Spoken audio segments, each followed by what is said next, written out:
What's going on, everybody? How's it hanging? How's it happening? You guys know who it is. This is Kevin from the Chord Progression Podcast. Where City rocks, where rock and metal thrive. Happy Tuesday, everybody. It is April 27th and new music time coming here to the Chord Progression Podcast. This band, again, thanks to Absolute PR for helping me get connected with this band as well. The band is called the Undertaking. They have this hardcore punk metal sense. A lot of inspiration coming off of that. Out of San Diego, California, and they have a brand new album called Funeral Psalms dropping on Friday, this Friday, April 30th, 2021, for you to go and check out as well. But before you check it out, please listen to this album and how it came to be from Austin, their vocalist, right now on the Chord Progression Podcast.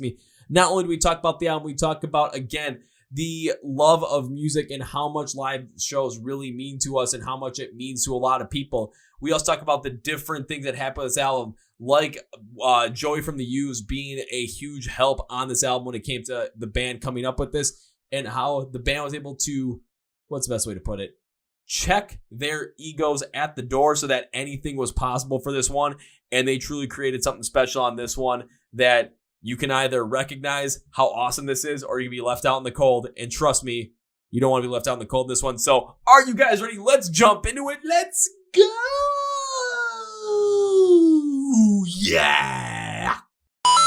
Well, ladies and gentlemen, boys and girls, listeners of the Chord Progression Podcast, got this band to have their music come across my way. And I saw punk, hardcore, and I'm just thinking, my God, why the hell am I not wearing my Rise Against shirt today? I love this kind of stuff. So jumped out into it, and this brand new album called Funeral Psalms comes out on April 30th, and you're going to hear all about it today. So please welcome to the Chord Progression Podcast, Austin from the band The Undertaking. So Austin, welcome to the Chord Progression Podcast, man.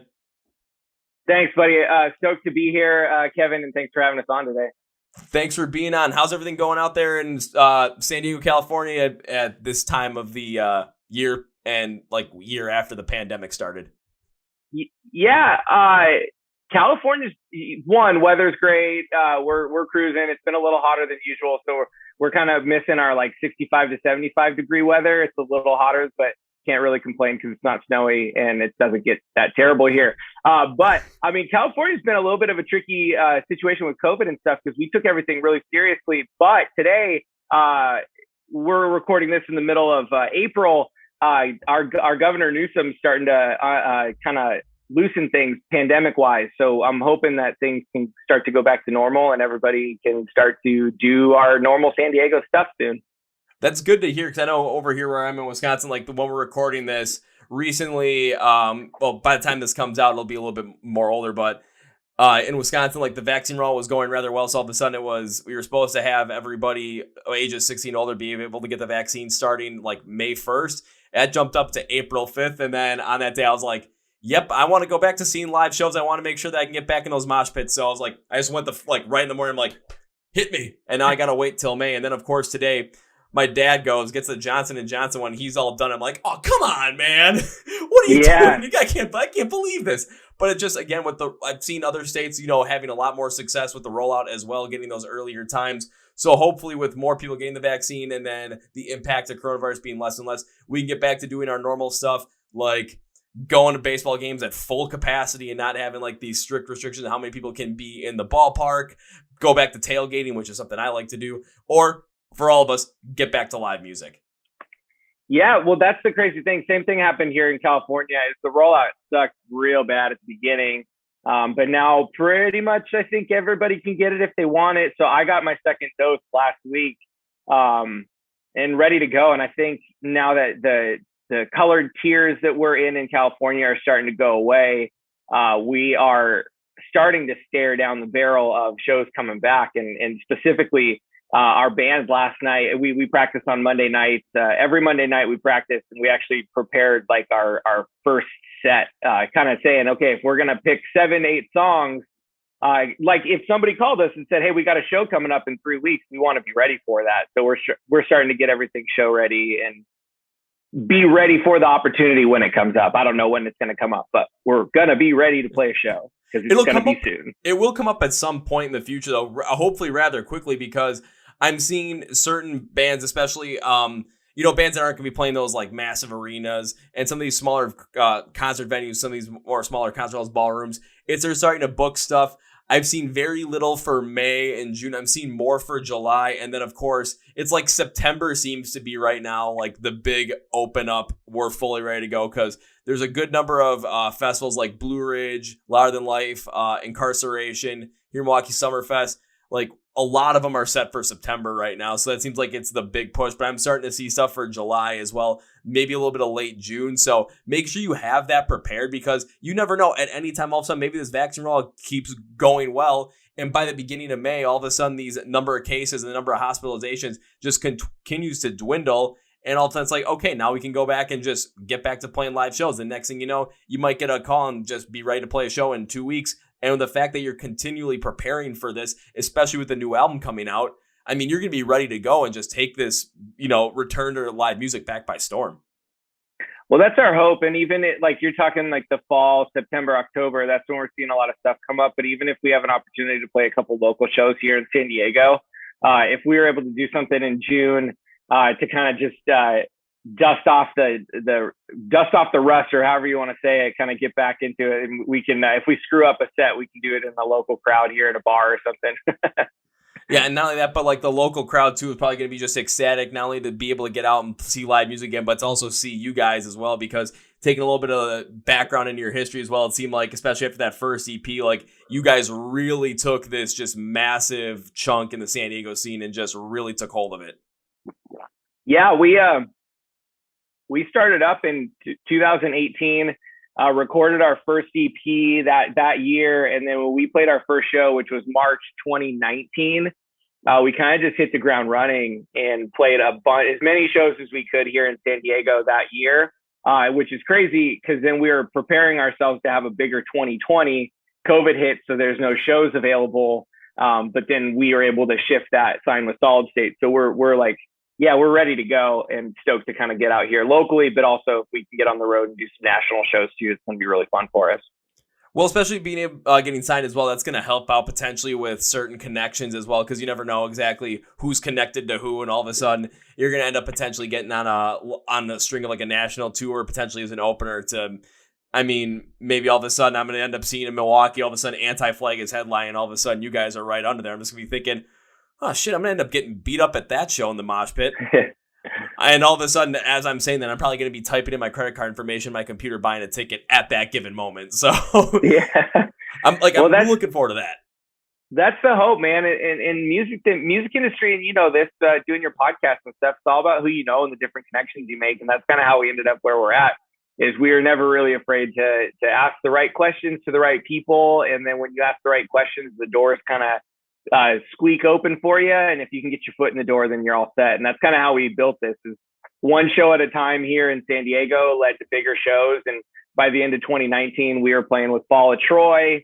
We were about to play with the Red Jumpsuit Apparatus in March of 2020, and that's when COVID shut everything down.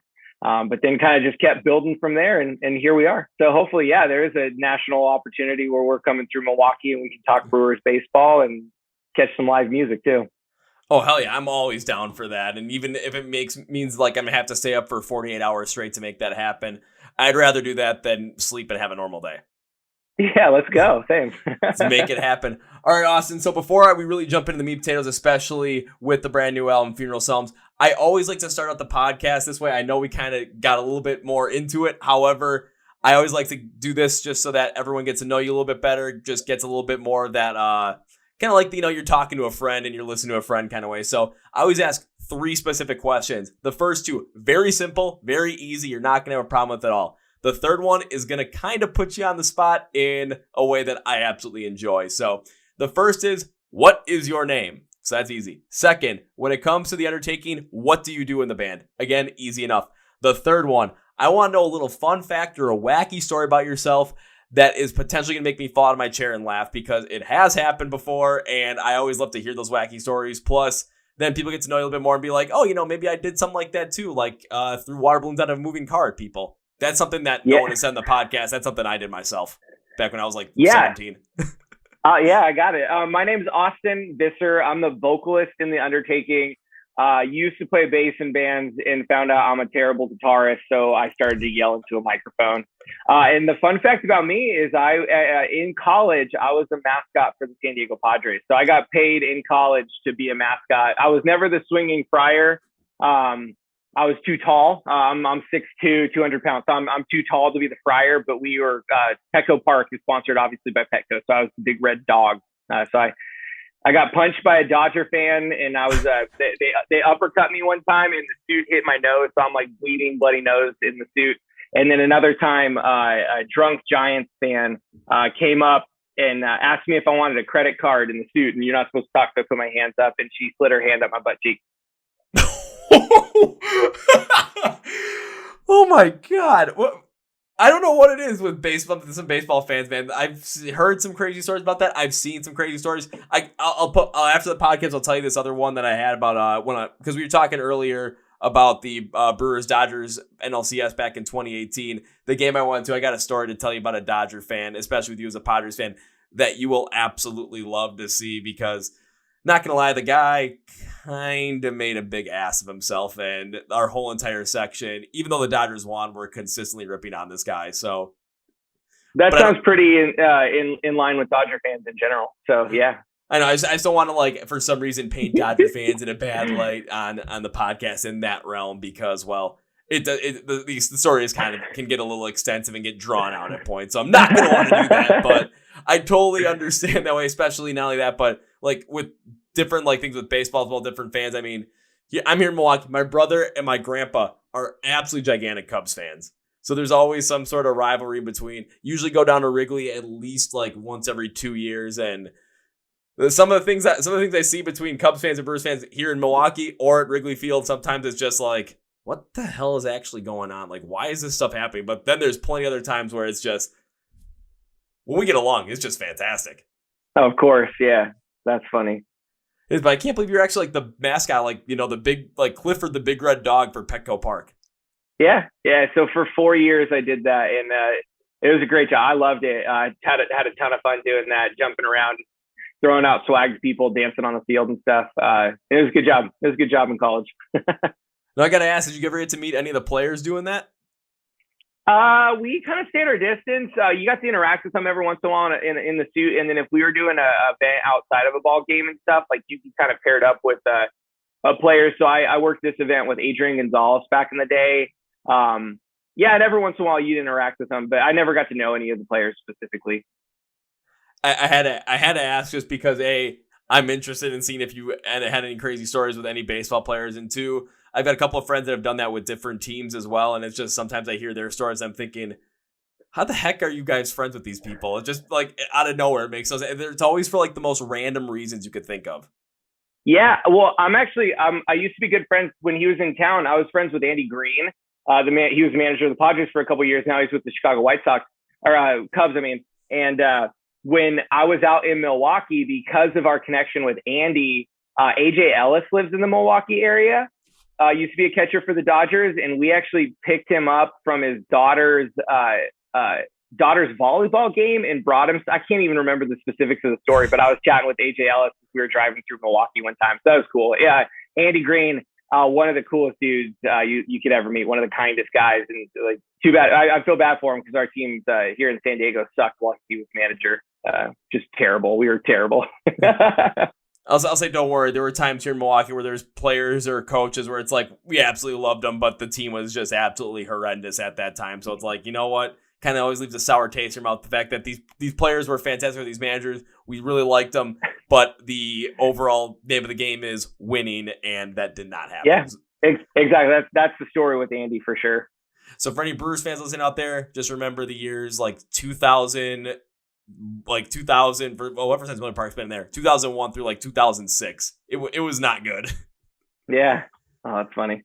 Playing stuff, but you know what? Like I said earlier, we could talk about baseball and sports for God knows how long. But of course, that is not the reason why we're here, despite the fact that I'm wearing a Viking shirt and have a baseball cap on. So, of course, we're here to talk about The Undertaking. We're here to talk about the brand new album, Funeral Psalms, which comes out again on April 30th, everybody. And if you haven't heard me say April 30th like 3 times already, I'm going to say it one more time, April 30th. So Make sure that's so. I got to ask with this album, because one of the biggest things I saw with it was the themes really take a look at dealing with anxiety and depression throughout the whole entire album. So was this something that you wanted to really take hold on, or is it something that, especially with the way the pandemic had started up, that a lot of these emotions were coming out and it was something to really talk about and really like as a band, let your feelings and emotions out through these songs? Yeah, well, the truth of it is this whole album was written, created, and recorded in the midst of a massive pandemic where there's political unrest, there's race unrest, there's obviously the pandemic and people getting sick and dying, people getting furloughed. So there's a lot of issues that we were dealing with where we were really frustrated, and there's a lot of anger that we kind of we harnessed those feelings into the music. For me personally, as the vocalist, I'm gonna take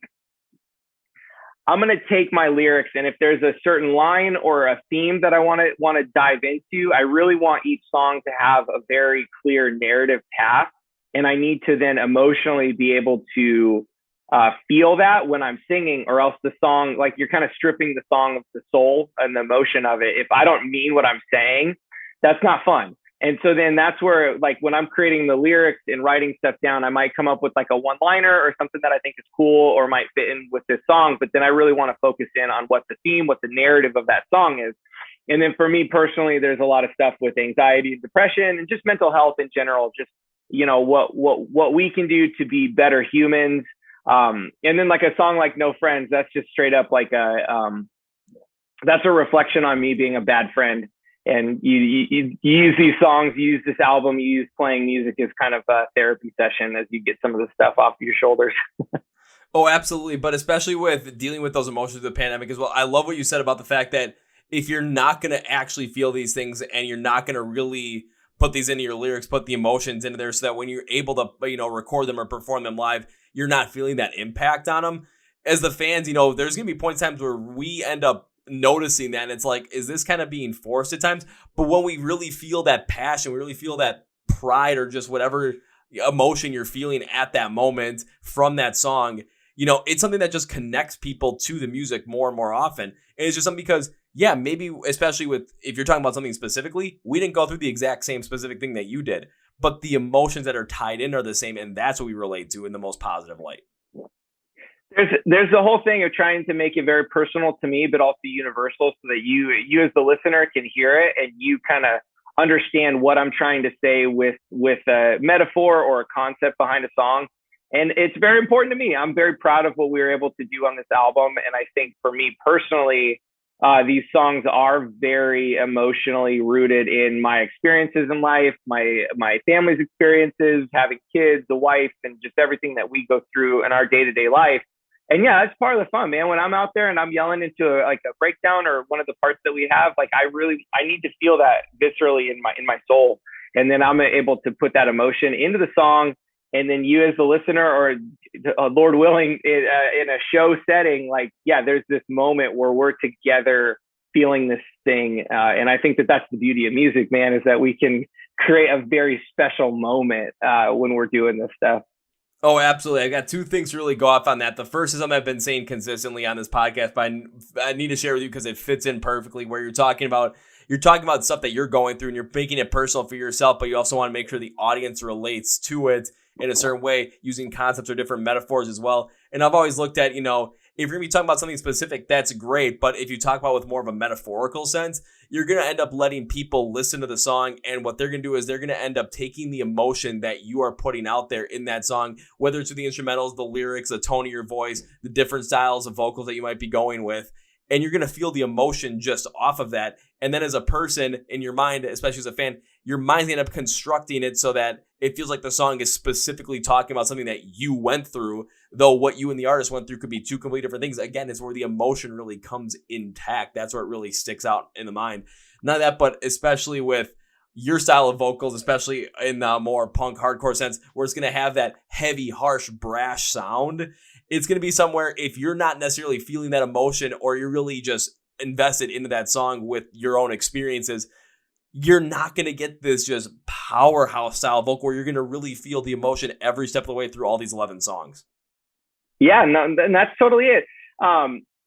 and two, I try, like I said, each one of these songs is very, very personal. Like I've dove into these lyrics, and especially as we're starting to get out we're getting closer to releasing all 11 songs. I'm dissecting them just to make sure I know exactly what I was trying to say at a certain time. So like if somebody were to ask what this lyric on this song meant, that I have a reason personally.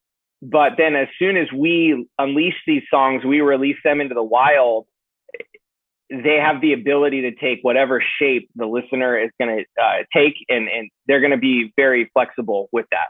And you see that in movies sometimes where maybe a director has a very specific vision for something that they want to create, but then as soon as you release that movie and people consume it, they're going to respond differently to maybe the way that the author had intended it to be consumed, but it's still rad. Like, I think that's the cool thing about art, is that beauty is in the eye of the beholder, you know? Oh, absolutely. And again, even look at music, for example, as well. I've got a bunch of people that I'm friends with that I've been friends with for many years, and there's not a lot of them that really like rock or metal at all, or any of the subgenres that go off it. There's a lot of people that like more the alternative indie stuff, more country, more hip hop, rap, more pop. But it's just something where it's not that it's bad art. It's just we're just connecting with the different sounds, the different emotions in a completely different way. It's just hitting us in a different way. Where for me, especially why I like genres like hard rock, where I like punk and harder, where I love metalcore for this instance as well, just because it's just this raw, visceral sound, and it just meets my like emotions a lot better because it feels more raw, it feels more real. It doesn't feel necessarily as like kind of overproduced and like fine-tuned, because life isn't, smooth or fine-tuned. It's rough. So especially hearing something like what you guys came up with on this album, again, just that rough heaviness of it, just for me personally, is able to be really connective just off of that fact that, again, I love the hard and heavy stuff because life is not smooth. Life is not just this, polished kind of thing. It is heavy. It is hard, and it is not going to just like let up at any time. So really hearing that, especially, and I got to give your vocals a lot of credit for this because there was a consistent amount of that like brash, heavy. I'm not going to say unclean, but because it was definitely not like that unclean stuff, but definitely more that like classic hardcore punk kind of vocal where it's going to be screaming visceral in your face, but it's also going to be clean at the same time. Yeah, I appreciate you saying that. There's a rawness to it, which in the modern metalcore scene, metalcore has ended up being like really produced and really clean, which is not a knock on what any of these guys are doing because it's so sick. But for us, what we were trying to go for is a little bit more of that like noisier, aggressive, in your face style. And my vocals specifically, I'm going to try to be as unfiltered as possible, as raw as possible. And then the fun in that is everything you hear on the album. Like I'm going to get out there when we do shows and I'm going to be able to do that live because in the studio I was able to, that's me doing that stuff. It's crazy. Yeah, it's just you just letting loose and go for it. And again, I do want to jump to the thing you said with metalcore as well. Yeah, there's a lot more stuff that's more modern metalcore that is a little bit more produced as well, which again, not knocking on that at all, especially take a look at Architect's last album, For Those That Wish to Exist. It was definitely had more of this like production side behind it, a little bit more electronically produced, a little bit more polished. For me, I liked it. I wasn't as big a fan as I was on like Holy Hell from 2018. But it's an app, like I had to respect the album for what it did, and all of a sudden just seeing how far it's come and how much it's going to end up influencing a lot of different people over the course of the many years.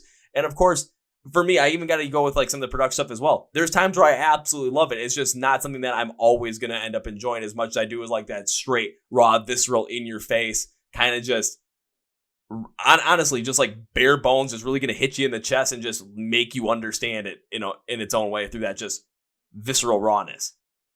Yeah, well, that was very intentional when we went into recording this album, that everything you hear on Funeral Songs that's playing, there's no pads, there's no keyboards. Every note that you're hearing on the album is something that we can create into a live setting, which we're really proud of. And that was just something we went out to make. And like I said, no knock on anybody else's style, because there's like Architects, man, they're like leaps and bounds better band than us, but we're just going for something different. And I think when we signed with Solid State, I think a lot of people were expecting maybe something a little bit more polished. So it's kind of been exciting to throw a curveball at people and be like, oh, this is not what you expected it to be. And we're starting to see people kind of come around on the sound a little bit, which has been a wild ride and really fun for us. Yeah, it might be somewhere it's like, again, people are not expecting it, but it could also be something where people are, again, expecting a little more of a polish sound, but they're not expecting it. But in the end, it's going to be what they want in a way where it's like they're going to want that just that feeling that you get, especially with that just raw, in your face, visceral sound. And it's like, okay, maybe they're gonna be more polished, but now all of a sudden you hear the record, and it's like, yeah, that didn't happen. They kind of just stuck with what they love to do and just went for it, and it's gonna be awesome. Absolutely, yeah. Well, I love that you just said that we went with what we wanted. Like, this was an album that we really wanted to make, and we're, like I said, we're very proud of it, and we're very stoked for people to hear it. But then, completely selfishly, like, to be completely selfish with it, like, we're stoked, and this is something that we would listen to. If it wasn't us, I don't want to listen to myself yell, so I'm not gonna listen to it. Yeah. But it's something that we would want to listen to hypothetically. And that's another thing. That's another thing I've been consistently saying as well. Is just like, when it comes to music, it's especially as an artist, I'm always saying, make the music that you want to make, even if it's like a change in direction of sound. Even if as a fan, even if for myself, if I'm not going to be a big fan of it, it doesn't mean that, you know, not everybody else is going to be a big fan of it. There's going to be a lot of people that do like it. There's bands that do change their sounds over time, polish it up, maybe change it completely. Asking Alexandria, a great example. It's like they're making the music they want to make, especially from 2020. I didn't really care for it that much, but I'd rather have them making the music they want to make than make something that I want to make and just be completely miserable. Absolutely. And that's the whole thing behind it, is especially with how this band was created. We're a band full of dudes in their early to mid 30s, and we had careers, families, and we weren't really in the music industry at all in 2018. And it kind of came to be that we said, hey, we miss playing music. We want to play music again. Let's get this band together and see what we can do. And it was just something of like wish fulfillment and a bucket list, just to be like, okay, first, let's get together and see if we can do it. Let's see if we can play our instruments again. Let's see if we can record. Let's see if we can play shows. Oh, cool. We have a shirt that says our name on it. And it just kind of steamrolls into this passion project that we're so stoked on.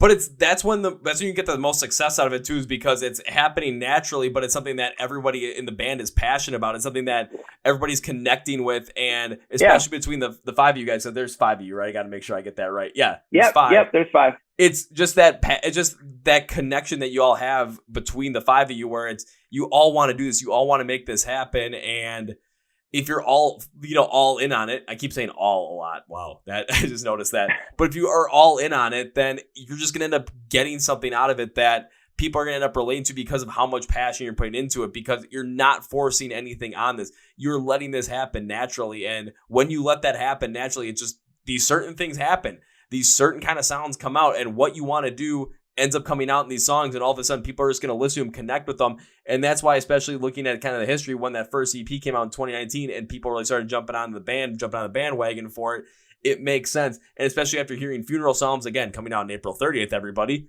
there's another plug for you. They're going to feel the exact same thing, maybe with a little bit of a different mindset, because, of course, from when the EP was released in 2019 to April 30th, 2021, the world completely turned over on itself. So we all went through this completely different experience, and we're all going to relate to things differently. So they might relate to these songs even more than they had to the previous ones. Or for people that are just getting into the Undertaking, they might relate to them just in some ungodly, worldly way, because, again, it's how they're going to end up being able to connect with them given the experience they just had in the previous year.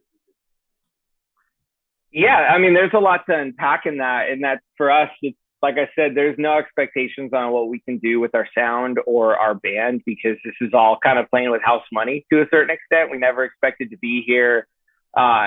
This was kind of all a happy accident that all came to fruition over the last couple months, couple years.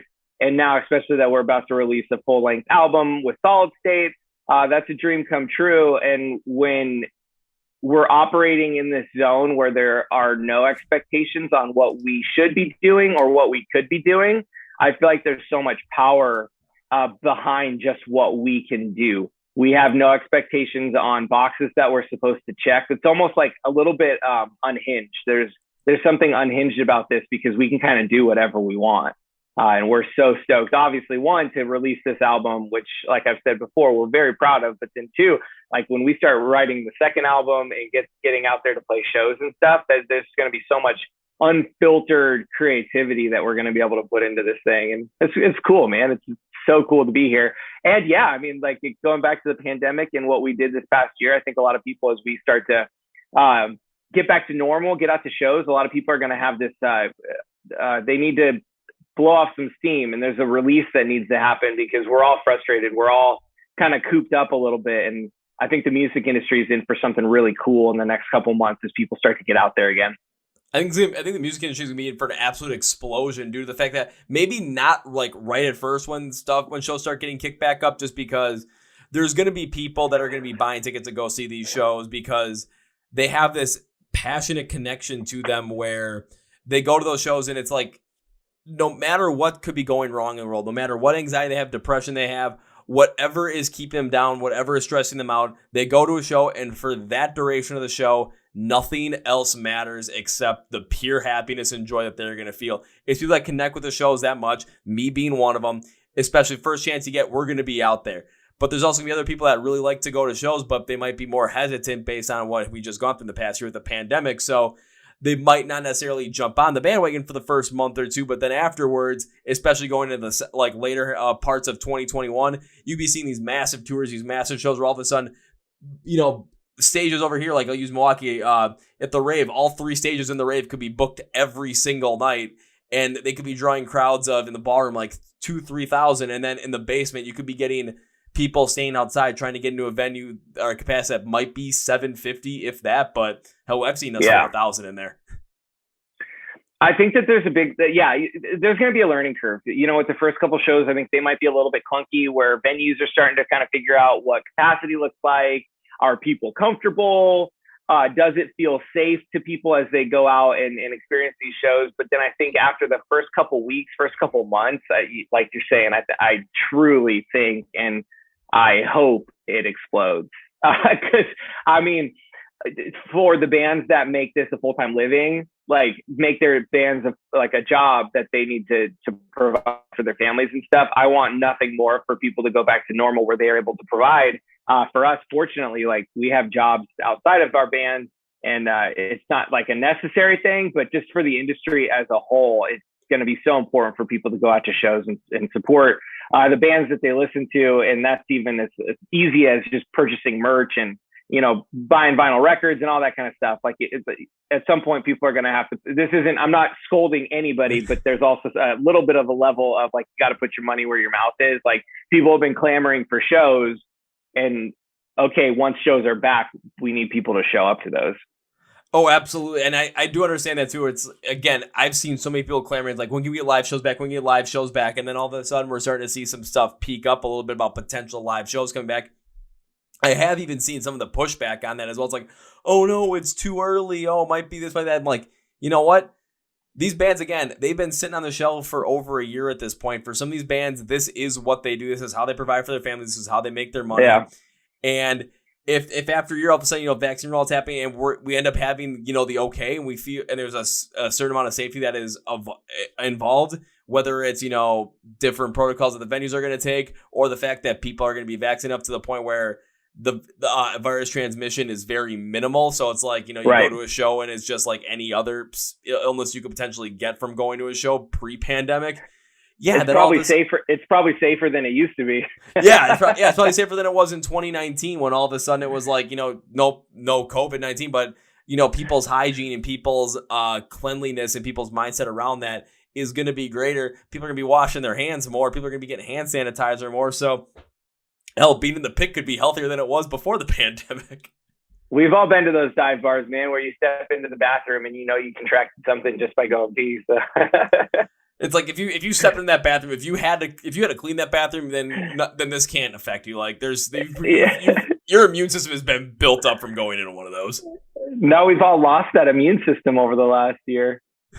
It'll be another year until we build that back up. But you know what? It'll be something where for people that are hesitant to go out and see live shows, again, totally understand that because of the year we just went through. However, especially for a lot of the bands that are out there, there's always continuous different ways you can support them.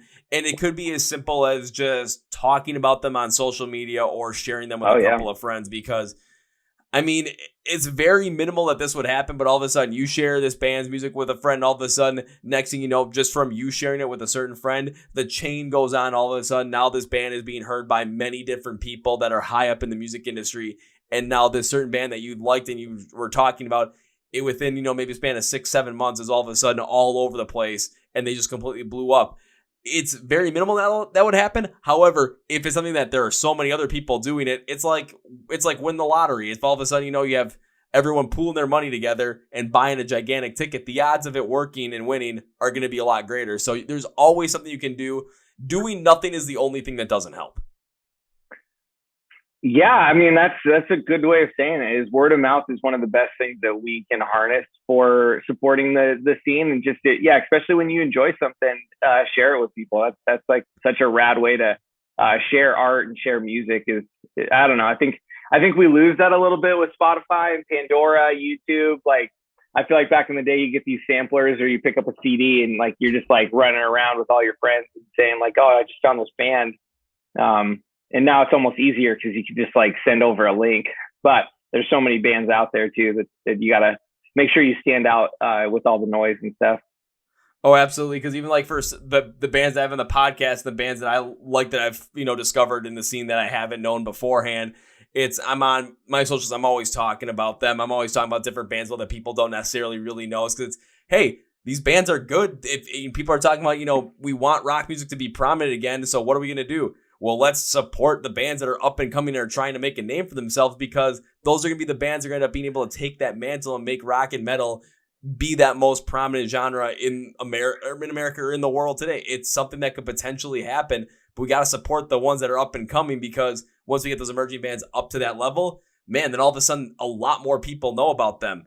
Not only that, but it's just something where, again, with Spotify, it is a lot harder because also, if you share a link with someone, the likelihood they click on that, again, it could be very, very, very minimal, unless it's something that someone that you absolutely trust. And it's like, okay, now I'll click on this because I know this person, their music taste, and we know each other. So it's going to be something that's a lot more connected. But if someone just randomly reached out to you on Facebook or Instagram, or wherever, it's like, hey, check out this, and they send you a link, very minimally are you going to check it out, because it's like, well, do they know me? I'm not sure if I know them. I'm not sure if I really fully trust their musical judgment in terms of what I would like, so might hold off on that. So it's that it is word of mouth, but if it's word of mouth and more people are saying it, the more and more people that are connected with those people are going to take their opinions into accountability and then check it out for themselves. Yeah, absolutely. And that's such a huge thing, especially when you have the friend group of people that you trust, and everybody has that friend that you're like, oh, I gotta make sure I'm listening to what this guy's listening to and stuff. And so that's the industry is definitely full of gatekeepers, and our goal right now is to win over as many people as possible. I'll say when it comes to the stuff that I do, it's like I'm always talking with people about this stuff. I know some people that do take my opinion into account. I'm like, well, when it comes to all these emerging bands, like even whoever I have in the podcast, I'm like, yeah, check this out. Like I'm just throwing stuff their way. And there are times where it's like, yeah, there's certain things I know you guys might not necessarily be the biggest fans of, but if you do like something like this, or you want to check something like this out, check out this band. If you really like this, check out this, because you might like it. And it's something where, again, it's, if people aren't the biggest fan of it, okay, I totally understand. But someone else then there might be, so you might want to check it out. You might want to get a taste of it, and all of a sudden, next thing you know, you're listening to this song, and you're going to want to check out the rest of the band's album that it came off of, or that EP it came off of. Then you're going to want to check out the rest of their discography. The next thing you know, when live shows come back, you're going to be waiting and watching their socials to see when they announce a show that's going to come within your area. Heck, if it's even a couple hours away, you're going to be like, well, hell, I want to go see them play live. So next thing you know, you're buying a ticket for a show that's 3-4 hours away, and you're driving there that night.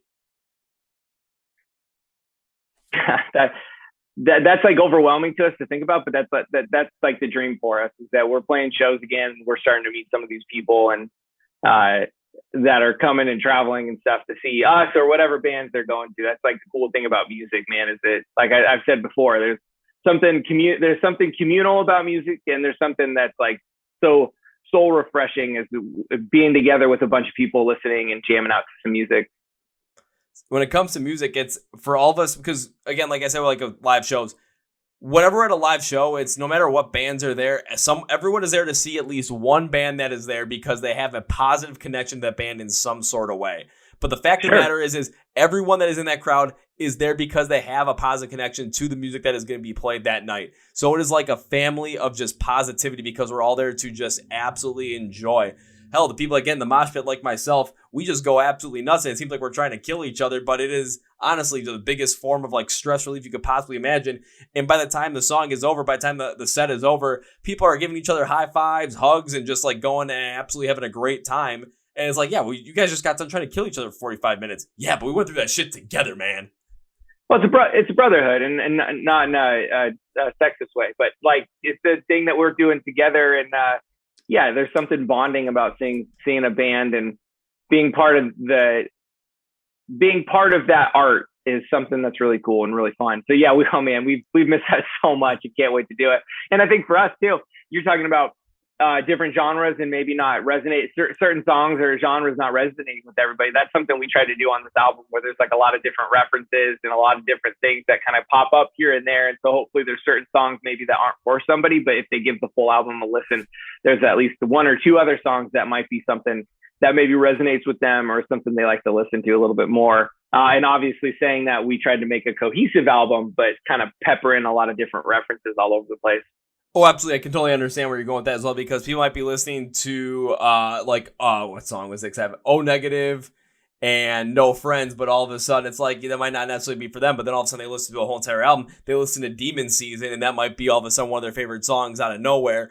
Again, it's still going to have that the Undertaking feel with that more punk hardcore kind of style, but there are different nuances within Demon Season as well that are completely different from O Negative or from No Friends, and it's just really connects. It could really connect with somebody else that isn't necessarily as big into some of the stuff that is on the rest of the album. But again, it's something where I've gone through this with bands as well, where I'm not necessarily the biggest fans of a lot of their stuff, but all of a sudden there's like one or two songs where I'm like, yeah, I might not necessarily like all their stuff, but those two songs, holy shit. And I still listen to them to this day. Exactly. Well, that's part of the fun. So our album, we're managed by Joey Bradford, who's the guitarist of the Used.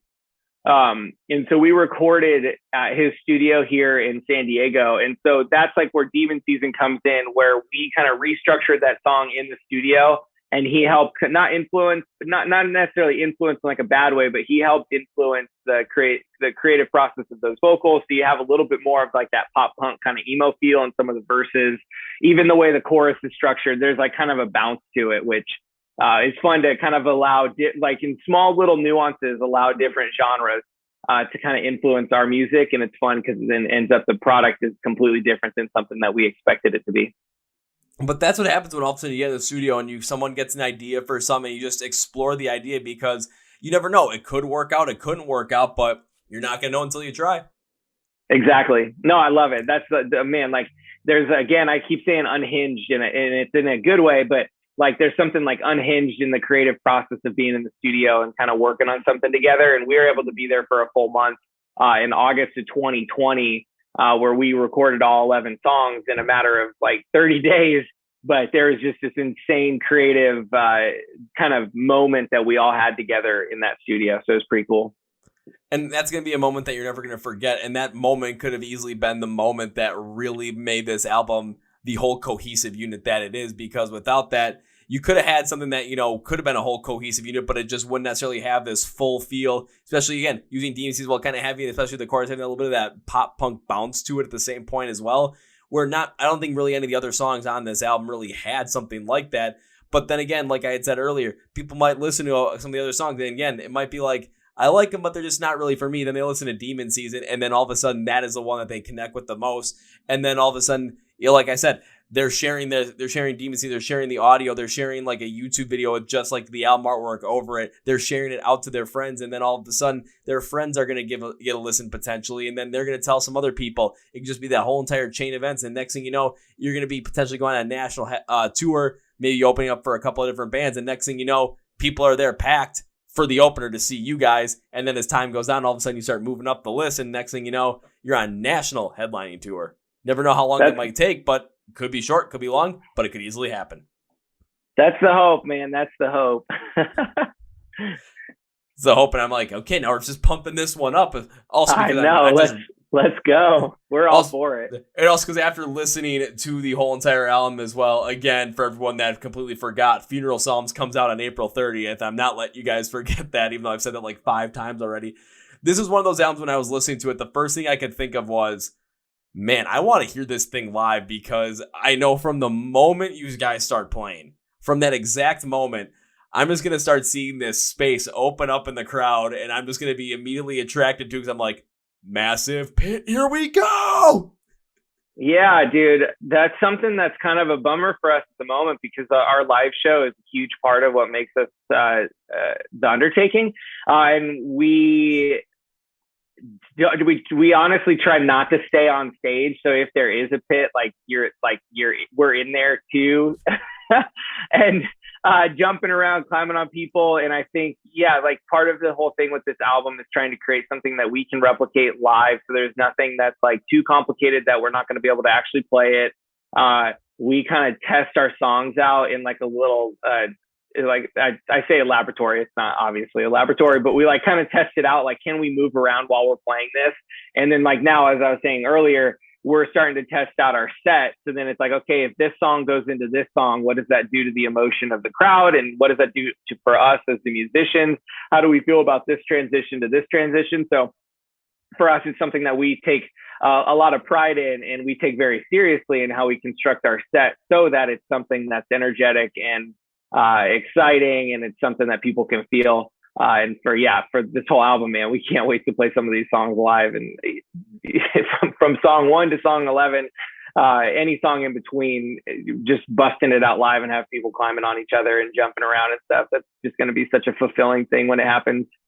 Oh, absolutely. Because like for me, going to live shows, I've seen bands that would definitely fit more that like punk, hardcore punk kind of style as well. And it's just, those shows just get absolutely ridiculous and insane. And one of the biggest things for that is just how those bands construct those set lists as well, to make sure that the energy from one song to the next flows and the crowd feels that energy, along with what you guys are doing on stage as well, so that it potentially, if you're going to want to just amp something up, all of a sudden you're going to end up being able to transition to a song that's going to do that, that's going to perfectly come after the one you just played. Or if for some reason you guys got a longer set going on and you're going to potentially find a song that might be a little bit slower, might be a little bit more melodic, to give people a little bit of a break. Just, put that a little bit towards the end of the set. I've seen this happen. I mean, Rise Against my perfect example is I've seen them many times, and all of a sudden we're going absolutely nuts, going crazy. There's times where people are like, okay, we might need a little bit of a break. And then Tim breaks out the acoustic guitar where it's like, thank you, man. We needed like 5-10 minutes. And all of a sudden after that, it's like, okay, we got 4 more songs, guys, ready to go. And everyone's just amped up, ready to go after that. So it's that thought process of how to construct a set to make sure that what you guys want to achieve is done. Just having that idea already is going to put you leaps and bounds in front of a bunch of other bands, because I know some that just have not necessarily grasped that concept yet. And the ones that do grasp that concept, again, those are the shows that you go to and you see them live. And then those are the ones that you're talking about with your friends the next day, that you're looking up their music the next day, because that's all you want to do is like, okay, I want to find out more about this band I just saw the previous night, even if that was the band you were not planning on seeing the night before. Well, and that's the fun thing, dude. That we take, like I said, we take a ton of pride in our lives, though, because like I was saying earlier too, I'm a big dude, but I can't really stand still. So I'm jumping on people, I'm moving around, I'm headbanging. I got long hair and just kind of going crazy. And so our guitarist, Keith, is lanky. He's not going to wear a shirt. He's got tattoos all over the place. He's going to be swinging his guitar around. Johnny, all of us, we're just going to be like moving around like crazy. Our bassist is James. He's just like a bear of a human. He's just like lumbering around on stage. And so there's definitely something very physical that we bring to our live set that we can't really wait to unveil to people, especially as we take it on the road and we get to do other cities and stuff. Yeah, and if you bring that physicality to your live set as well, again, the crowd's going to end up seeing that. They're going to feel that energy, and they're going to respond in kind. I've seen it happen plenty of times before with live shows where all of a sudden it's just how the band is acting on stage and how they are performing and how the energy that they're giving off and how it affects the crowd. I've seen it happen sometimes in a negative, but for the most part, especially when bands just have that full-on energy and they just know what they're doing and they just want to have the most amount of fun with it, the crowd responds in kind. So sometimes to the point where all of a sudden the crowd is getting more energy than the band does, and the band's thinking up on stage, oh shit, look at this crowd. Now we got to top them. And next thing you know, it's like everyone's trying to one-up each other. But every time someone tries to one-up each other, it's so productive to the point where it's like, okay, now the band is going to try and one-up the crowd with energy, but everyone's loving the show, so the crowd wins. Then the crowd tries to one-up the band, go crazy. Now the band wins because now the fans responded to yours in kind, and everything just keeps getting crazier to the point where at the end of the show, everyone's going to be leaving that show thinking, my God, even if I didn't want to come tonight afterwards, holy crap, am I glad I went to that show, because you're going to feel that there's still shows I talk about that this happened to, and I haven't seen a show in over a year. Exactly. Can I press pause for a second? Yeah. Okay, sorry, I'll be right back. That's all right. I will be doing the full-on promo section of the podcast at this given moment. All right, I'll be right back. Alrighty, so as Austin does take his break, one thing I do want to say about is, again, Funeral Psalms, the brand new album from The Undertaking, is coming out on April 30th. It is a Friday, so when it comes to finding the album online, again, you guys are going to want to stream this up, especially if you're into punk, hardcore punk, a little bit of metalcore as well. You can find it on wherever you can stream music. And for Spotify listeners, I know that's the most popular. Apple Music listeners, probably the second most popular. You will find the link to the band's page in the description of the podcast, either on YouTube, Spotify, Apple Podcasts, or iHeart Radio. So you can go check it out right now with all 11 songs. And there are a couple others that they have out right now. I know No Friends out there. I believe O Negative's out there right now. So go check those out at the moment. If you guys like a little more of that like pop punk bounce feel, especially within your hardcore punk, when this album comes out, Demon Season, the 6th track, is definitely going to be the one for you. And of course, when it comes to finding the band online with all their socials, where you can find them on YouTube, where you can visit their website, you can buy their merch and support the hell out of them. Again, I'm going to have all the links in the description of the podcast for you guys. Again, YouTube, Spotify, Podcast, iHeartRadio, wherever you're listening or watching, they will all be in the description once again. So we're going to have them all there for you guys. It's going to be super easy to get into the Undertaking as well, because here's one thing I do want you guys to do. When it comes down to the album release, again, of Funeral Psalms coming out on April 30th, I want you to take a listen to the album. I want you to take a listen to it. Whether you like or not the biggest fan of hardcore punk, but you like rock and metal, any kind of the subgenres like punk rock, if you like metalcore, if you like hard rock, take a listen to the whole entire thing. There's going to be something on there that you like. And then what I want you to do is this. I want you to share it with somebody. I want you to share it with somebody that... Let's say, how about this? I want you to share with somebody that values your musical opinion. And the reason I want you to do that is because, like we had talked about earlier, when it comes to getting people listening to music, especially if you're send a Spotify link, if it comes from somebody that you have this trust with when it comes to the musical taste, it's going to be something that they're going to end up potentially listening to a little bit more. And they could like it, they might not like it. I mean, on that point, it necessarily doesn't matter. But what matters the most is that we end up sharing the music for these up-and-coming bands once again, because with the way rock and metal is right now, again, you take a look at a lot of the festival lineups, like there's a lot of legacy bands up there. I've seen a lot of this stuff happen right now. And one of the best ways to make sure that rock and metal continue to thrive, especially with the beginning of the resurgence that's happening right now, is to support a lot of these upcoming and emerging acts once again. I mean, like The Undertaking, they're building a brand right now. They're really building up, especially after that EP in 2019. So Funeral Psalms is a great pickup after that. And we support these guys. All of a sudden, next thing you know, they're going to be doing this national tour with a couple other bands as well. Might be the opener, but then you're going to want to go out and see them. Your friends are going to want to go out and see them. If you're on some different musical pages like I am, let people know about this band. Let them know, because when they're going to find out about them, they might want to check them out. If it's not their thing, again, totally understandable. If they might know someone who is their thing. Word of mouth is an incredible tool to get this music out there. So make sure you do that once again. So as we continue this on, again, Funeral Psalms, the brand new album from The Undertaking, comes out on April 30th. I believe you can check out the song No Friends right now and O Negative. But the one song, especially when the album comes out on April 30th, if you like a little more of that like hardcore, like a little more like a pop punk bounce, especially with Joey Bradford from The Used working on this album with them as well, it's going to have that in there. So it's definitely going to be more for you. Check this out on that day. Share it with a couple of your friends. Share it with one friend. Share it with someone that likes rock and metal. If you're on some sort of musical pages, please, please, please share it there.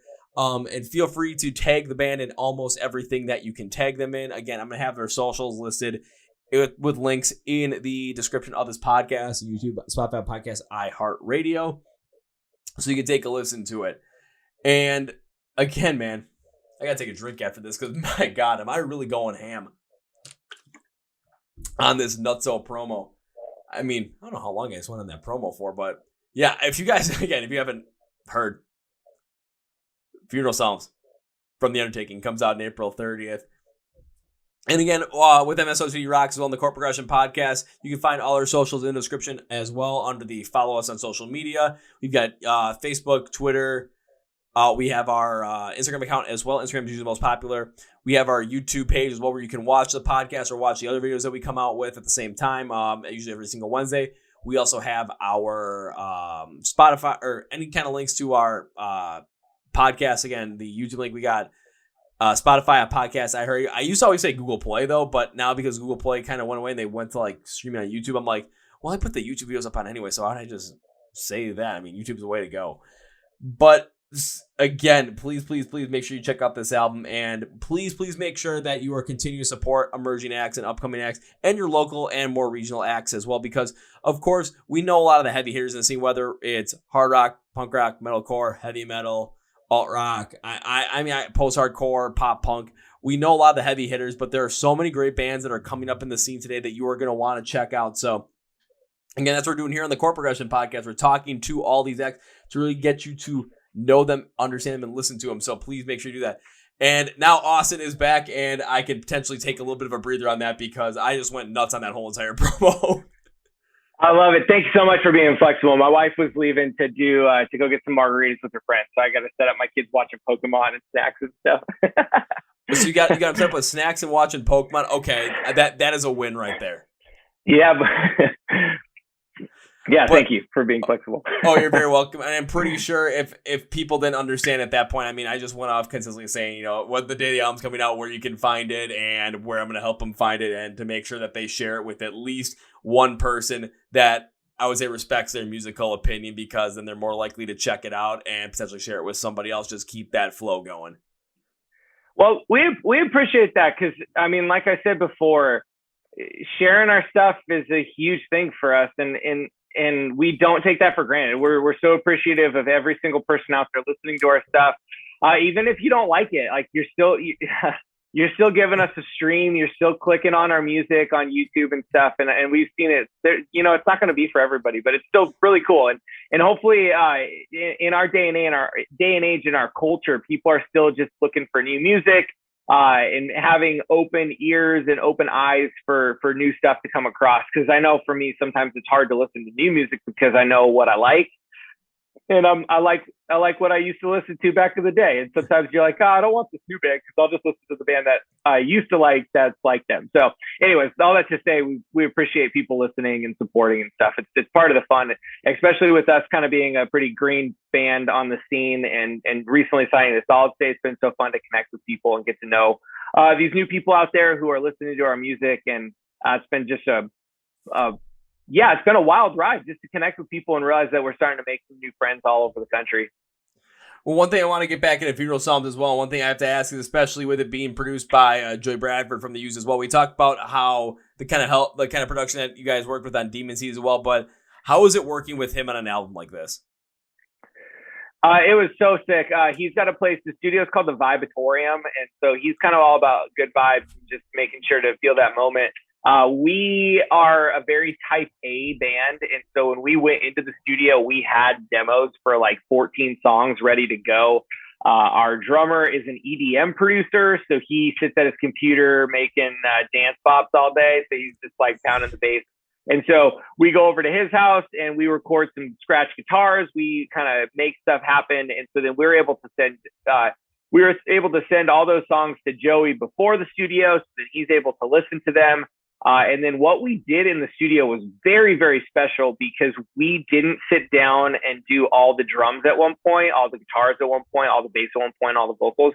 Every single day, each of us were coming in to perform, which created this rad experience where every day we showed up to the studio, you were prepared to participate in the writing of a song. And if there was like a vocal idea that I had over a part, I'd hop into the vocal booth and kind of put something down, even if it was gibberish, just so that we could kind of put a placeholder over top of the riff as we continue to write it. Then that's where Joey comes in, and like when I'm in the vocal booth, he's just like spitting ideas out, harmonies, melodies that I'm kind of catching off the wall and putting into the mic. And so that was a very special moment just to be like, all right, I'm going to put these headphones on. I'm going to stand behind the microphone and I'm just going to get ready to roll. And same thing with guitar, where he'll say in interviews too, that he doesn't really allow people a lot of space to kind of think. And so the recording style that he does is kind of fast paced. And so when you're holding the guitar and it's plugged into the computer, like you're ready to go, and the creative juices kind of start to go kind of crazy at some point, which is really cool. And then the caveat on all that is, for us, the five of us, like I said, are type A, so we kind of overthink everything. So then to have Joey come in and be that sixth member who kind of offers a little bit more of the perspective on what we're trying to create as a whole, we cannot thank him enough for what he was able to do with that process. Because I think we can tend to like overthink and overcomplicate the writing style. And so just to have him be like, oh no, that's like, don't do anything more with this part. It's kind of perfect how it is. Or maybe this part's not as consumable as it could be. That was really cool. So it's kind of like you're working with a guy that's just consistently, straightforward working, but also is not going to let you let up on anything. But when it comes to something that's like, it might have to be said, essentially give an idea out there, he's not going to like pull any punches. He's going to hit you straight in the face with like, okay, maybe this could work out a little bit better this way. Oh, how does this work? No. This is what you want on this. Like, he's going to give it to you straight up. Yeah, absolutely. And that's the environment that was created in the studio too, where all five of us in the band and Joey were all kind of allowed to have an opinion. I don't know if you listen to Jim Rome, but he always says like, have a take, don't suck. And so that's the thing that we always apply is like, if you have an idea, like make sure it's thought through. Let's see what sticks. But yeah, it's a vulnerable process too, because in the studio, man, when you're creating stuff, you can get your feelings hurt or toes stepped on if an idea that you like didn't get put on the album or something. And so for us to be able to put our egos aside and just realize like, what's best for the band as a whole, that's like really important to us. And that's not only important to just like when it comes to making music, but in life in general, this is at some points you're going to have to check your ego at the door just due to the fact that potentially your ego can get in the way of something that could be absolutely spectacular, whether it's with a significant other, whether it's a job opportunity, whether it's with music, whether it's just in life in general. You never know what might happen. But the fact that you guys were able to put that aside and just really focus in on what you wanted to focus in on. And then when it came to ideas, that everyone had the opinion, everyone was able to be open and express what they felt like on it without feeling like they're going to get any sort of repercussions off of it negatively. Like their opinion was going to be taken as valid, was going to be explored. And if it wasn't like, okay, this isn't working out, again, like I said earlier, you never know if it's going to work out or not unless you give it a shot. Yeah, and that's what I was talking a little bit before, where there's no expectations on what our sound is like. So there's no bad ideas in the writing process of like, oh, what if we tried to do this? And if a band was very much rooted in a certain style or a certain sound, there's certain ideas that aren't going to make it on the table because it doesn't fit within that box that band has created. And for us, we're always trying to, if we are starting to put ourselves in a box, we're always going to try to rip that box down as much as we can. And you hear that with my vocals and stuff. Like there are no ideas that are off the table. In guitar riffs and all that kind of stuff, just everything is on the table, and we want to have as much fun and creative, make each song as creative as possible through that. So yeah, we don't want to be put in a box. And in a way that's going to end up having you guys create your own sound off it, but it's going to be something where your sound is going to there's going to be a certain signature behind it, but it can go in many different directions as well. Using Bring Me the Horizon is a perfect example for that, because they've kind of got this this rough, more anger feel to them, but you've seen what they can do in a deathcore, metalcore, hard rock, even more of this like more pop synth at the same time as well, and then roll it all together and do some even crazier stuff. It's something like that where it's, again, there's no boundaries on what your music is able to do, and not having any kind of preconceived notion where it's like, okay, we have to sound like this, we have to sound a certain way. Kind of be able to check that at the door and just create the music that you want to create and not have any expectations of what is like, we have to make a certain record a certain way. Not having those kind of expectations can potentially create something beautiful, let you guys have the ability to experiment with as many things as you possibly want. Yeah, and Bring Me the Horizon is a great example, and we're not even on that level either. I mean, not even close. Obviously, they're one of the biggest like metal bands in the world right now. But what they're able to do album to album is really inspiring, because like you're saying, there's no ideas that are off limits, and there's no boundaries that you can't push with it. And so that's something that's super fun. Obviously, we want to sound within our within our ballpark, as I'm saying, we're trying to break down boxes, but there's also kind of a playing field that we're trying to set so that one song doesn't sound like completely out of left field. Like it still has to sound of a whole. And that's something I think we did really well on this album, where every single song kind of fits in its place and has a sound that pushes and pulls on different genres and different inspirations, but together as a full album, you can kind of sit back and you can say, okay, that makes sense. Yeah, because really going through all Funeral Psalms, that was pretty much what I was thinking. Like, as going through, I'm like, okay, from song number 1 all the way through song number 11, really going through each one and how it progressed, especially within the track listing, which is another thing I have to give you a lot of credit on, was just how the track listing really went through this and really went through all those different emotions within anxiety with depression, with whatever you guys were trying to talk about within those themes.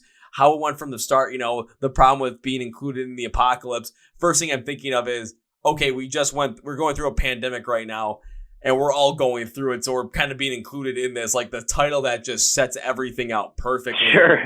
And then going to the end, I gotta make sure I get the name of this. And then the last song being called "And Everything Worked Out Just Fine." I'm just thinking, okay, so we're going through all these different emotions. And at the end, it's like, these emotions of anxiety and depression, they may be prevalent, they may be a consistent part of life, but they're not going to always last.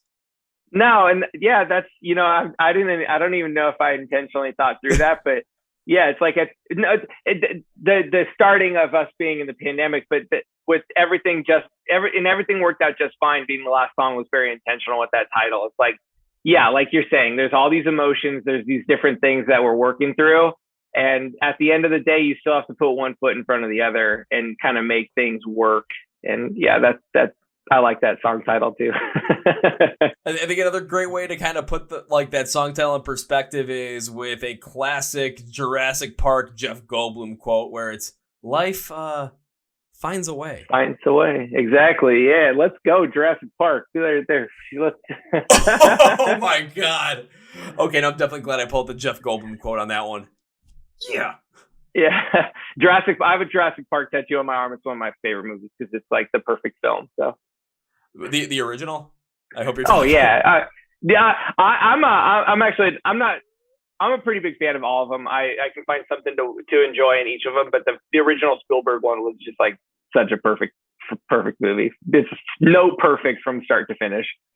Well, yeah, and it's like you still watch it today. I think the only thing that really would kind of date the movie is you look at like the technology that's used to like run the part on the computer. Say the magic word. Yeah, outside that, it's like you take a look at the dinosaurs, and it's just, I've seen some CGI dinosaurs, and it's like they don't even look as good as they did back in 1993 with what Spielberg did. Oh no, dude, that movie's a freaking legend. Yeah, it is. Pretty soon, all of a sudden, next thing you know, when there's gonna be a song that you end up writing that is inspired by Jurassic Park out of nowhere. You never know. Oh man, I'm racking my brain. So there's a lot of pop culture references on the album. If you kind of pick up on some different things, and I don't think that there's anything about Jurassic Park, which I'm surprised that didn't make it. But like on Nostalgia Can Be a Nasty Beast, one of the songs in the middle of the album, I think Cowabunga. No Friends, the title of that is inspired by Russell Westbrook when his quote is saying that when he plays basketball, he has no friends, just Spalding. And so there's just like a bunch of different pop culture things littered throughout the album. Yeah, and like the song title again, Nostalgia Can Be a Nasty Beast. I absolutely love the title of that, and then kind of taking a look at trying to figure out like the whole entire meaning behind it, especially what I was getting from it. I'm just like, holy crap, does that title make a lot of sense, especially given a lot of things that have been happening within pop culture, the movie industry, TV. Like things have been happening over the past couple of years with how big everyone's kind of banking on nostalgia. And how kind of this, it can be, again, this, like you said, a nasty beast to where we're focused so in on what was and what we used to love. We're not focused on creating something that we're going to love now. Well, I love it. That's exactly it. It's not like I'm trying to like hide meaning in it, but that's what it's about. It's that the title of that. And then even just like, we're always kind of looking backwards and reflecting on, when we were kids, the movies were this or the shows were this. And sometimes we are so focused on what's behind us, we're not able to move forward. And so that's what this album for us is. It's an opportunity for us to continue moving forward. Exactly. Yeah, it's like you can even relate to the music as well. For me, because again, when I was growing up, like especially like like middle school, high school, that was like right at the end of like the emo pop punk thing and more like, people were getting metalcore, but then of course rock and metal was really kind of starting to take a real big backseat. But I'm thinking back like 2006, 2007, where people were listening to stuff like Panic at the Disco, Fall Out Boy, Escape the Fate, and it's just like, it's kind of like, it's like people are still kind of reflecting back on like the 90s grunge era, and all of a sudden we're 2021, and people are now taking a look at what I was seeing it from that time in the 90s with the 90s grunge era back to that time in 2006 where people are talking about like older Panic at the Disco, older Fall Out Boy, Escape the Fate when they had Ronnie Radke in the band. Just like taking a look at some of this stuff and how people, MCR specifically, just how people connect. It's like, music isn't what it was back in 2006. I'm like, well, people are saying the same thing in 2006. Like, it's not the same as it was in the 90s. It's like, we're so focused in on what was instead of also focusing on, what is in the present and what we can enjoy now instead of like, I wish I lived back in that time. Well, you kind of did live back in that time. You just didn't realize how good it was. And the time right now is good, is just as good. You're just not realizing it. Well, and that's the thing. You miss out on what's right in front of you if you're constantly looking back. And granted, it's always important to look back at the rearview mirror because you kind of learn where you've been and maybe where you don't want to go again. Just in terms of life experiences and stuff, because obviously every experience that we have has made us who we are at this moment. And we want to learn from that, but just like, keep moving forward. And I think that that's something that we're trying to do. Especially, it's a little bit of a tongue-in-cheek thing too, because we're all a little bit older. And so we were very influenced by the metalcore and hardcore scene from the 2003 to 2008 with bands like Every Time I Die and Under Oath, Norma Jean, Chariot, and stuff like that. And so, so it's a little bit of tongue-in-cheek because we are very influenced by that specific time, but that's us kind of acknowledging like, okay, we did look back and we are nostalgic about this music that inspired us, but at the same time, we're trying to kind of bring that back and make it something that's going to push the industry forward and push music forward too. I think a good way to put that is it's definitely okay to take a look back in the rearview mirror, but you don't want to live in the rearview mirror. Yep. Exactly. Look at me come up with a quote for the day. Oh yeah, I know. I ended up putting that up on a board or something when I was working. Before the pandemic at work, you always had these whiteboards up there, and I'd always end up writing something wacky up there. But I'm like, I could write an inspirational quote up there. And I haven't been in the office since March of 2020, and I don't really think I'm going back there. So yeah, I'm just gonna end up writing it somewhere. Might put a little sign in the window that has that there, and we'll see what happens. I love it. So, a couple other things when it comes to Funeral Something, because one, I saw, especially with the last song, and everything worked out just fine. You did have a feature on there as well, and I got to ask, how'd you make that happen? So we have Cove from Seosin hopping on the last song of the album, and to completely remove all mystique and coolness from that feature, Joey, our manager, and Cove are best buds. They went to high school together. And so Joey manages a couple bands. So he manages us. He manages Cove's new band, Dead American. He manages a band called Dragged Under, and then another band called Royal Tusk. So there's four of us that are all kind of under Joey's tutelage at the moment. But Cove and Joey are our best buds. So we got through working on that song, and at that point in the chorus we said, hey, this is where we would love to have somebody come in and feature. We threw out the name Cove, and Joey calls up Cove. Cove's not really doing much, so he's hanging out at his house in Vista, and he's at the studio about 20 minutes later, and then about an hour later that whole chorus and all the harmonies and stuff that he did is all put together and put on that song. And he then vanishes into the night. And it was just one of those cool moments where there's a lot of creativity kind of flowing through the room and stuff. So yeah, we were able to get that because of Joey and him being buddies and stuff. But yeah, huge, massive respect for Cove and his career and what he was able to do with Seosin. And then obviously check out Dead American. They're about to put out an album on Velocity Records. So they just announced that signing, I think, in January. And there's a lot of cool stuff coming up on that front.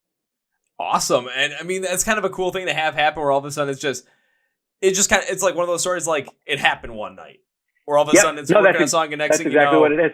Get a feature on there. All of a sudden Joey calls Cove. All of a sudden he comes over. You guys are just like in this massive crank the creativity up to 11, put it down. And all of a sudden, like after between an hour and a half from start to finish. And all of a sudden it's like, wait, did that just happen? And you're thinking, yeah, that just happened. And also the whole entire time you're talking about the different bands that Joey managed. I'm like, okay, please tell me somebody else that I'm going to absolutely know and love that's not the Undertaking. Like, give me somebody else. When you said Dragged Under, I'm just thinking, oh, thank God. At least there's someone I'm absolutely a big fan of that I know of. The other two I've never heard of before, so I'm going to have to check out both of those as well. Yeah, Dead American is Co's new band. Dragged Under, Royal Tusk. They're a rock and roll outfit that kills it. And yeah, Dragged Under, Fluff, and Tony and everybody in that band, they crush at what they do. So yeah, I was kind of mad at the end of the year because I was doing my whole at the end of 2020, I was doing my whole year-end awards thing, and I always do something now where I'm like, okay, top 10 albums from bands that are emerging, that like basically to shine a light on the bands that are coming up that you should potentially get to know about because they're great. And I was mad because I didn't listen to Dragged Under's new album, which came out in January 2020, until after I had made the video. So So as I was editing the video, I even put a little blurb in there. I'm like, I got to put this in there. I have to apologize to Dragged Under because if I had actually heard this before I made the video, they would have been somewhere in this top 10 list. So I was like, I got to apologize right then and there. Yep, that album that they made and put out last year was awesome. They signed a Mascot Records too, so Joey's got a little bit of a golden touch. So he's getting everybody under his umbrella, signed to labels, and we're doing some pretty cool stuff. I'll say now all of a sudden watch what's going to happen. All of a sudden there's going to be like, he's going to end up having like this like crazy different like tour put together with all you guys like just somehow, some way. And next thing you know, I'm going to be here in Milwaukee going to the rave. All of a sudden, who you seen? Oh, I'm seeing the Undertaking and Dragged Under. And this is going to be just freaking awesome. They're, I won't spoil it, but they got a couple massive tours that they got some big news coming out soon. So that's pretty cool. That hopefully somehow you guys are involved too. I don't know. I'm just throwing it out there, just throwing out a little bit of hope right there. We would love to be on the one, but I don't think we're getting this one. Hey, you never know. But so with the album coming out on the 30th, I gotta ask you this one more question. What do you expect when it comes to this album coming out? How do you expect the fans to react to it? And I mean, honestly, are you excited for it to get released? Yeah, so we recorded this in August of 2020. So we've been sitting on this music now for almost 6 months. So for us, it's very fulfilling to be able to share it with people. These are ideas that have been rooted in our heads and our brains for so long. So I think for one, it's very therapeutic for us to finally release them and put them out into the wild. And yeah, man, we're stoked. We're so eager for people to hear it. There's some really fun stuff that we accomplished on this album. And I think if people give it a shot and maybe they're, putting it on while they're on a run or exercising or even just hanging out around the house, I think people, if they give it a chance, they're going to be really excited with what we do. Kind of throwing it back to some of the, like I said, the mid 2000s hardcore stuff, but then also doing some fun new stuff. We're really excited for some of the hooks that we created, and hopefully they get stuck in people's head. And then I think the biggest thing, actually two things. One, I can't wait to actually get a physical version of our album because Solid State pressed it on vinyl with 2 different variants. And so we're really excited to get that. You can go to solidstate.com and pre-order that. And just to be able to get a physical copy of our music is a huge bucket list item. But then lastly is to be able to play it for people and to show up to a show if it's in Milwaukee or New York or San Diego, anywhere in the country, and have people being able to know and possibly sing along with our music. That's the hope. That's definitely the hope. And for everyone that is listening, yes, again, remember, Funeral Psalms comes out on April 30th, and I did have a chance to listen to the whole entire thing. And you guys know I always will do a deep dive into these albums, and I always kind of put it together with an overall at the end. And I am turning my head over to my note sheet right now because I don't want to fuck up what I said. So as I put it this way, I said, overall, I had an interesting time with this debut LP from The Undertaking. I love the hardcore punk inspiration. The fact they have so many other influences in there makes this album a potential dynamo. Were there certain instances I wasn't the biggest fan of, maybe some of the mixing and pacings? Of course, but nobody is perfect. That just kind of happens, especially depending upon how you listen to music. One thing I always enjoy seeing from the band is how they show us a willingness to create their own sound, blend a few new things in there. And one thing I tell about this album is that while the blending at times may not have been something that I'm like, okay, maybe you would have done a little bit differently, but then again, that's my opinion. You can tell that the absolute idea is there and that even it being natural is all there. So this band is showing you what they can do. It just depends upon if you want to recognize it or stay out in the cold. And trust me when I say this, staying out in the cold is not a good idea for this album. So go check it out. No, thanks. I appreciate the kind words. Just going through my whole entire like full on rundown. I'm like, okay, so I make sure I get this right, keep my head turned, and yep, did good on that one with my whole entire note list. So love it. So, all right, Austin, as we close out this podcast, I always like to end it by giving the guest a chance to say any final words they'd like to say, anything they want to plug, especially with the new album. Even though we've plugged it, probably like 10, 11 times during this whole entire episode, we're going to probably do it a little bit more. But whatever you want to say, man, floor is yours. No, I appreciate having us on here. It's always just fun to talk about our band and talk about the creative process and what we're able to do. Appreciate everybody who's checking out the album because of this. And any opportunity to just follow along on Spotify, throw our album into a playlist, stream it at work while you're working out, whatever that looks like. And we appreciate you guys' support. And I hope you know that we value that and we don't take it for granted. So appreciate having us on. Appreciate you checking out our music. And it's going to be fun. We're really excited for people to hear this thing. And at that point, now it's time for me to end with my 3 things. First is, I know I went through the whole entire promo section as well when I was had to take a little bit of a break. But again, when it comes to finding the Undertaking online, when it comes to finding Funeral Psalms online, whether it's on their social medias, on YouTube, the website where you can buy their merch, where you can pick up one of those physical LPs, one of those nice vinyls, which, I think I'm going to have to do that right now and play it on that bad boy. So let's go. Everything is going to be in the description of the podcast, Spotify, podcast, iHeartRadio, and YouTube. In the description, you're going to see Find the Undertaking online. It's all going to be there link-wise, so you're going to have a super easy time doing it. Second thing is, now, Austin, this is something I always like to do, and it's something that if I have an enjoyable time with a guest in the podcast, which is 100% of the time because I always love doing these, I always make a promise, and I'm extending the promise to you as well. So this is not an if. This is not an if. This is a when. This is a when I get to see you play live for the first time. And it can always be edited to whatever it needs to be. But when I see you play live for the first time, first round's on me. Let's go. Gin, whiskey, tequila, whatever you want. I'm down for it. What? You're speaking my language just right there. If for me, it's usually I go beer or tequila or gin. I'm kind of weird that way, but I'm good with anything pretty much. So remember, first round's on me. I'll hold you to it. Please do, but also please don't completely eviscerate my wallet with like $100 shot, $50 shot. No. I'm pretty simple, man. I'm a big fan of gin and tonic, so cheers to that. All right, I can get down with that. I'm a big gin and tonic guy as well. When it comes to anything, I'm mostly beer, but when it comes to like hard liquor, mixed drink, gin and tonic's always my go-to. Let's go. Let's go. Time. So on that note, Austin, I cannot end this podcast in all good conscience with a goodbye for a number of reasons. One, I have the promise to see you guys live. And again, remember, first round's at me. Second, I want to make sure everyone gets to check out this album. So I'd love to do the podcast once again at some point in the future. And on that note, again, I can't end this with a goodbye. So I have to end it with, see you later. Yeah, we'll see you soon. We'll get out on the road and we'll make our way out to your area. I'll end with this now. Can't wait. Let's go. Well, folks, that's my interview with Austin from the band The Undertaking. Again, Funeral Psalms, their brand new album comes out this Friday, April 30th. You can check out that album at all the links in the description below. You have all their socials down there. You have their YouTube channel where you can buy the physical copy of the album. If you like hardcore punk, or if you have a little bit of that taste of the hardcore style, again, check out this album on April 30th. You can check out the singles already, but please check it out on April 30th because it's going to have something that you like.